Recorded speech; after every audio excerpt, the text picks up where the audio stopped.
আমি বাসায় কিভাবে চিজ বা পনির বানাই সেটার রেসিপি অনেকেই জানতে চেয়েছেন। তো চলেন আজকে শেয়ার করি। এটার জন্য আপনাকে প্রথমে খুবই ভালো কোয়ালিটির দুধ নিতে হবে। আর আমাদের এখানে অনেক ভালো কোয়ালিটির দুধ পাওয়া যায়। একটু পরে আপনারা দেখতে পারবেন। তো আমি এখানে 700 ml এর মতো দুধ একটা বলক আসা পর্যন্ত জাল করে নিয়েছি। তারপর এখানে আমি পুরো একটা লেবুর রস দিয়েছি।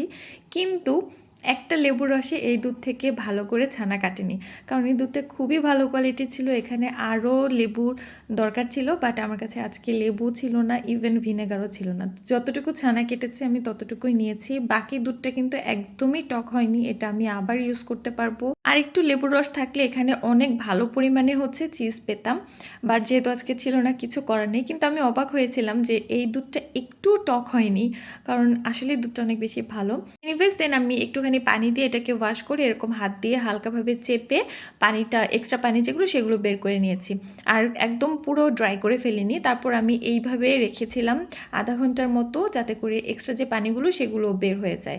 আর এই যে দেখেন কি সুন্দর হয়েছে, সহজ বাসায় বানানো এই চিজ বা পনির। আর এই দুধটা দেখে বলেন তো, এটা থেকে মনে হচ্ছে যে আমি এতটুকু পরিমাণ ছানা এই দুধ থেকে বের করেছি। এনিওয়েজ এটাকে আপনারা বিভিন্ন রেসিপিতে ইউজ করতে পারবেন। এটাকে কুকিং পনির হিসেবে ব্যবহার করা যাবে, এটাকে পাস্তা, নুডলস আর সব ধরনের খাবারের চিজ হিসেবে ব্যবহার করতে পারেন। আর আমি এভাবে এয়ারটাইট বক্সে পানি দিয়ে ফ্রিজের নর্মাল কম্পার্টমেন্টে সংরক্ষণ